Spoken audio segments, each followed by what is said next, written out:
Monsieur Viala pour 2 minutes. Merci Madame la Présidente. Monsieur le Ministre, bon, vos arguments sont difficilement convaincants, en particulier parce que vous évacuez la question de la souveraineté, de la sécurité, en nous expliquant qu'on ne vend pas la frontière, on vend une entreprise commerciale. Mais moi, il y a 2 points sur lesquels j'ai besoin que vous soyez plus précis. Le premier, c'est celui des dessertes locales.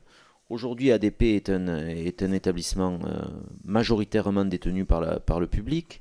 Et pour autant, on est un certain nombre ici à voyager dans des petits avions indispensables à l'aménagement du territoire, qui très souvent ne peuvent pas décoller à l'heure prévue puisque le créneau promis par ADP n'est plus disponible, et qui très souvent, par ailleurs, se posent à Orly ou parfois à Roissy, à des kilomètres du terminal, d'où les passagers sont débarqués par bus, et arrive donc avec demi-heure, 3/4 d'heure, 1 heure de retard sur l'horaire annoncé, et on est détenu par le public, dont on imagine bien qu'il a quand même une force pour exiger que ces dessertes continuent d'exister. Comment allez-vous faire, dans un cahier des charges aussi précis soit-il, pour garantir la pérennité de ces dessertes sur une période aussi longue que celle qui est envisagée pour la concession ? Et le deuxième sujet, il est assez voisin, c'est sur les préoccupations des riverains, des environnements de ces plateformes aéroportuaires, déjà immenses, quand on pense au nombre d'hectares qui sont occupés aujourd'hui.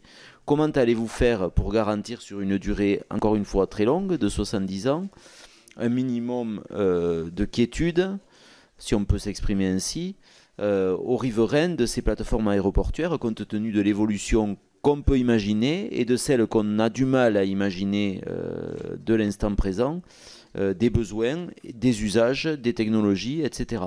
Moi, je trouve qu'on court de gros risques et que même si on borde par des cahiers des charges très très précis, eh bien, les besoins des exploitants risquent d'engendrer de grosses déconvenues. Merci monsieur.